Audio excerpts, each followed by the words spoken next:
Hey guys, what's going on? It's Kevin Lee. So today we're going to be a part 2 on Savate versus karate. And today Professor Nick will be talking about the use of kicks in Savate in comparison to the kicks from karate with sensei set. So make sure you guys stay tuned.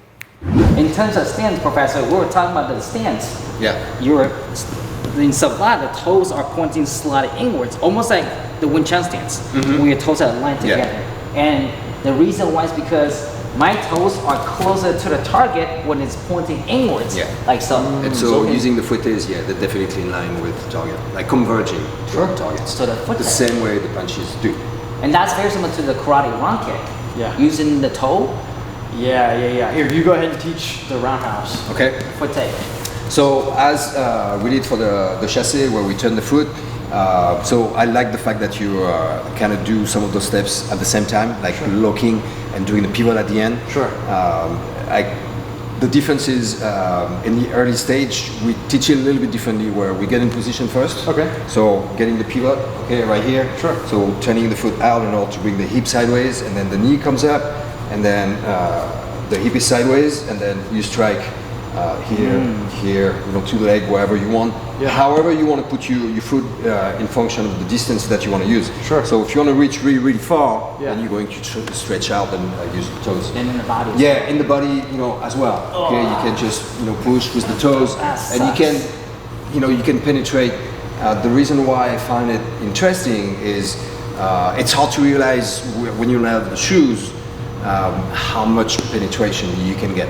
So here is what a Savate shoes look like. As long as we're making contact with the shoes, we're legal to either kick with the toe, the side of the blades, or even on the heel or the bottom of the foot. And what we want to think about is, you notice that when Professor was talking about all the fouette, which is the round kick, where ideally is using the tip of the toes to kind of dig between this line right here. This is sometimes what I call the upside down T. So you almost imagine take the letter T and you just kind of flip it like this. What you're gonna see is the sole plexus goes straight down to the body and then goes across this way. So even if I'm covered like this, the line right here is still gonna be hard for me to defend on the center line. And of course along the back of the elbow to the under the elbow across the body like so. So what you're gonna see is with a toe like this, we're trying to dig right there between the elbow. So as opposed to a shin kick where you can technically block, which is a larger surface area, with the toes, it's gonna be a little harder to kind of protect because I can go behind the elbow, in front of the elbow, even between the elbows, the foot, oh man, that hurts. In the foot, you can still kind of go in between to hit that solar plexus. Even though we can block the headline, the toe can still kind of dig between here or here. This is a lot of open space that the toe can go in. And of course, you have the foot, the bottom of the foot to kind of stomp, the side of the blade to kind of scrape across the shin, or maybe the bottom of the foot to kind of kick to the face or on the body. So this is kind of the use of a Savate shoes. And coming from the fact that we use a shoe, and so the distance is a little bit more important. Can we talk about the shoes for a second? Absolutely. It's the best kicking tool yes, ever. the shoe. And if you never felt it before, it hurts. Yeah, it absolutely. really hurts. Absolutely. Because you're not trying to make a huge impact with your shin, but rather you're penetrating every momentum in that tip of the shoes. Yes. Okay. And so, I think that's one of the major difference with Savate is like the striking area with your foot when you use the toes is much smaller than in any other arm. Yeah. And what it means is that you can reach target areas that are much smaller than in any other style. Yeah. Okay, so in the guard there's a lot of opening between the arms that you can stick your toes in there. Because your foot went through my guard, between my arms. Yeah, absolutely.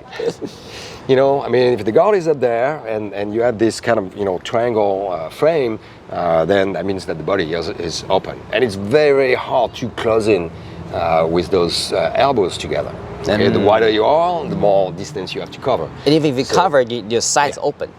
Exactly. And so the body is the biggest area for striking, no matter what. And so the smaller the weapon you have to strike, the more chances you have. Oh, that's a good valid point. Okay, so instead of limiting yourself to hitting the side, then, look, you have all those points right here that you can, with your toes, just strike with. That's just like if you had a blade. That was a big difference. So in, I think most other kicking styles, karate included, especially traditional karate, you think of like different ways that you can generate power and really trying to have like a lot of oomph. Actually, I'd say maybe even less traditional karate, but like Muay Thai. Yeah. You're thinking like, okay, I'm gonna pivot this foot, I'm gonna throw this hip around, my leg is gonna be straight, I'm gonna swing like a baseball bat, and then I land it and then I bring it back. But you don't have to do all that if you know that what you're hitting with is super hard and it's The gonna impact dig point in. is different. Yeah, right. So going like this, boop, and just picking that foot up and go bang. Yeah. It And does you hurt. didn't have any problem It with does that. hurt. Yeah, you don't have to have any power for that. I mean, you still do have power because you're still like flicking it and stuff. But that was one thing that I noticed there was a big difference was the effort to generate power as opposed to the effort to be fast and precise. Like you guys put a lot of effort into fast and precise. Yeah. And it's not like trying to be, the one time I tried to be powerful in today's sparring, I ended up like here, which was a no-no. For Savate, yeah. Yeah, I got like minus 1 point? In competition, you would. Yeah, I got minus a point. Go ahead. Yeah, because I mean we stress the distance, and so it's everything needs to be executed with the leg extended, and only the shoe. The shoe is the only part that you can actually strike with. You can be striking from a little safer place because you can be further away, and as you mentioned, it doesn't take as much effort, and the recovery is much quicker. Yeah. So it's the recovery, and I think do the notice that. rate is definitely something that we do stress. Yeah. So would you go toes to the head too? Yeah. If I could right now, I would do it. Just so that's one of the big differences too. Is like, so if I were to teach the roundhouse kick how I had learned the roundhouse kick from my dad, it would be you're in your fighting stance. Actually, so we've got kind of two fighting stances. One of them I teach our surfboard stance, and I teach our typical fighting stance. It's pretty similar. Yeah. Like we want to be able to blitz through, Yeah. boom, boom, boom, and throw punches. So if I were to teach from this stance, a roundhouse kick with the back leg, everything would be going at once. I go knee chamber, and then I extend at the end, and then I bring it back. What about your lead leg? How would you do it? Lead leg, I would just pick it up, boop, and I would kind of rotate my body as I go. So notice that your weight goes towards like slightly backwards. Yeah. So if I'm going lead leg, I'll typically try and pick it up, boom, and then just throw it. And a lot of the power I'll try and generate just from my hip, from really committing at the end and going. And where do you make that contact point? Toes or I typically go top of the foot. top of foot? My thought process behind this, and I'd love to hear your opinion, is if it's the head, ideally it moves around enough that I'm not going to crack the top of my foot. Yeah. Also, if I hit somebody hard enough on the head that I break a bone in my foot, I'm okay with it. I got it. All right. Yeah, it's a good trade-off. Yeah, I don't mind that. But I'd never thought to go toes because we don't have that same reinforcement of the feet. So yeah, like having the hard shoes to go with it. I'm like thinking about. Yeah, I did it today. We were going 50%. Yeah. So this is possible. Yeah. And I can feel how that would dig in. Yeah. But if I go much faster than that, my toes are going to start Yeah. flying Going around the everywhere. place like the You really DVD have logo. to pick your target areas for sure. Yeah. For sure. That makes sense. Like kicking to the head, bare feet, and kicking with your toes doesn't seem like a very good idea. Right. But you guys have that option. Yeah. Yes, we do because we have the shoe, and the shoe, protect the toes. Right.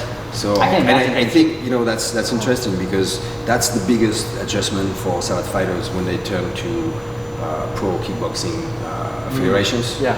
Where they cannot use the They tell them point the toes? Yeah, they cannot use the shoes anymore. Right. And so then they have to shorten distance. They have to come closer. Right. And so that's really the adjustment that's the most difficult for them to do. In Savate, you're allowed to make anywhere with a contact as long as you're wearing shoes. Yeah. So only impact you're not allowed to make is knee and shin. Yeah, no, it's only the shoe is authorized to strike with. Toes, And the leg blade, has to be extended. and the leg has to be extended. Yes. Which is also a crucial point because you have to manage your distance well Exactly. in order to do so. Exactly. And when you learn, the basic combinations between kicks, then you understand better the difference of distance and how to manage that difference by using, side step or front step or sliding steps or between one technique to the other. Wow. And kicking from, maybe from a short range and transitioning to long range kicking as a defensive, combinations. Wow, that's really good. So yeah, I think that's one of the things that Savate provides is you know, a good understanding of the different striking distance with the legs. You guys threw a crescent kick? Inside. How bad? Outside crescent. Inside Oh yeah, out. yeah. What would you inside out? So this way. Yeah. Yeah. Okay. Not this way. Not this way. Yeah, I think a lot of people outside call this an outside Oh yeah. and this an inside, and it drives me crazy Outside, inside. because you move inside. You move inside. I move right? inside. Yeah. Okay, Yeah. see, that was my logic. Yeah, no, outside. I call it outside. No, yeah. Well, Yeah. people are like, oh no, but you start on the outside, so you call it outside. Okay. Interesting. But People sometimes. so, what does your stance and kick look like on that? For the outside. So it's the same idea, okay? You're going to generate power by generating momentum. Yeah. So the leg will come outside and then hit straight across. Okay. So technically, in the federal code, that's what it's supposed to be. How it's supposed to be done. The foot doesn't need to be necessarily in flexion or extension. I think in flexion you have more power to hit with the outside edge. Okay. But more if you flex. just want to, if you want to, reach out, but you're not gonna have the same impact. I feel going outside, just because the ankle doesn't stay as well. It doesn't fix as well. Yeah. So it's going to flick out a little bit if you hit the head. Makes sense. If it's flexed, you have a little bit more stability on the foot. That makes total sense. I think that's probably the one that's the most similar. Yeah. Between our two. Is- So yeah, it looks like just right across, and you Yeah. really travel. It has to be horizontal. when you do it, do you go chamber extend? So Or that's does it one of stay the few straight? kicks where we actually do not chamber. Really? Yeah, the leg has to be extended from the beginning to the end for that form of what we call over outside crescent. Yeah, so the leg is, so I'm gonna pass it just right in front right there. Okay, it goes all the way across. Interesting. Yeah. That's very cool. Do you guys chamber? That's a big difference for us. Is we chamber. Yeah, I mean, I saw you bending your legs. Is I go like this, And then- so I typically teach it as pick the knee up on the right side, Yeah. and then whip your hip left, and open up your leg. Oh, interesting. So it's like a I've always done this straight. yeah. And I think that's faster I can because see you why. have you adding this extension. Extension, to have the a momentum. bang Right. And power. you have, I think, a little bit more control in terms of where you want to reach. And, sure. That's cool. But we can do it that way. Oh, okay. Rule set. Yeah. The things that we don't make, but we try to I mean, use. I guess it makes sense that if you were to with a shoe. Yeah. I mean, technically, you could hit with the bottom of your foot Yeah. if you were to do that. Right across somebody's That's face. cool. Yeah. Solid similarities. Are you guys allowed to toe kick to the face? Yes, with footies only. So like this? the hips have to be sideways, and so you can kick anywhere. In the head, again with the toes. Like once you find this kind of angle, it's fairly easy to go between the guard. Like Right, it doesn't sure. have to be a round kick that comes around. So you can go like this, but you can't go. But I can go bring it. You can't go front kick. Oh, No. not this way. Okay. But I can go round kick. Okay. That makes So sense. front kick has to be executed with the heel. Well, I guess that's like the another butt of the foot is okay, but you can. Yeah. So ours will be very Yeah. and then it comes right back, like a really heavy chamber. And I say heavy, like it's up. You get into it, Yeah. and then you flick it and you bring it back. Like karate's very flicky with the low line kicks. See that? Like Machida. Yes. Yeah. Boop. And then it comes back, and then they'll use the toes, and then. That's cool. Yeah. Oh. But you guys don't do that. That's a rule set. And that's Supposed to be. So the form and again the competition really brings a different perspective in how to use the techniques that we have Sure. and the restrictions that we have, Yeah. because the rule book is very restrictive. Yeah. Which could be a reason why Savate doesn't expand internationally as much. Sure. Because it gets bounded Yes. by the rules. Yes. Well, if it makes you Maybe feel too better, much. in karate, sport karate rules at least, you're not even allowed to kick them in the head very hard. Yeah. So Like what does that mean? Not very hard. Yeah, I know exactly. It's like the Olympics. The guy got knocked out. Yep. He came in second despite winning in a lot of people's eyes. I don't know. Yeah. I just don't. participate. True. One last thing. So the stance. So I know Savate stance will kind of square. Karate stance kind of can go either way with the kick. Yeah, I think. Go ahead. Sorry. So my last question would be combinations, because in Savate we do 2 kicks, multiple kicks, 2, 3, 2, 3 kicks. Yeah, the leg. How does that work for karate? You guys did one earlier that we do. Oh yeah. So we throw a lot of what we call a front snap roundhouse kick, which I can do with my back leg. Nice. And I go roundhouse, Low and high. chamber, roundhouse, and then I ideally put it down in the back. Ideally, I'm a good boy, and I do it back this way. We throw a hook round, Oh, so we Nice. go across this way Yeah. and then back through, which I would like so much more if I had shoes on. Yeah. Because one of the issues When that you I come have back, yes. is when I go like this, boom. I don't have a lot of power that I can generate by the time I come back. Yeah. But So imagine I'll- the shoes. I'll land it all the time, Yeah. but I'll get caught up. But if I stuck a shoe into the little crevice, this little notch underneath the cheekbone. yes. Yeah. But since in Savate we'll go bum bum, at the end we also kind of do it today, which is we have little Yeah, finishing. That's it, finishing. Yeah, one of the Through things we that call distance. finishing the combos. I like that a That's lot. cool. Yeah, That it's, makes a lot it's of just sense. the way to transition to a safe stance. Right. Because the leg is like the foot is already there, then it's one way to drop and get attention that will prepare your way out. That's Yeah. cool. So Yeah, like putting the chassis after that is definitely. I would say the closest thing we do to that is like, if I throw a roundhouse kick, boop, I'll put it down. I'll like really, Yeah. and then use it to touch and slide back. Use that force to kind of help you go back. Yeah, I try to. But so this is kind of like y'all's version of it, of staying Round, safe, round. boom, And then going and then back making sure instead of maybe you go back, maybe they stay in the same Yeah. spot. Is that kind of?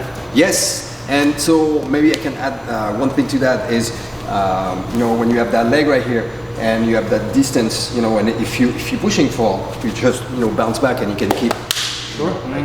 Makes sense. snapping your kick and pushing it out, and by keeping your support leg flexible enough and reactive enough, Yeah. and you can maintain a distance That back makes a lot of sense. That makes a lot of sense. while you. You were doing that to me. a Yes, lot I was doing earlier. this a lot too. Yeah. It's kind of doing this. He wanted to punch my leg so bad. That's cool. Yeah. Well, I think there's a lot of good stuff going on. So hopefully you guys get something out of this as well. Right. Yeah. Well, let me know what you guys think below. Otherwise, I'll see you guys next week.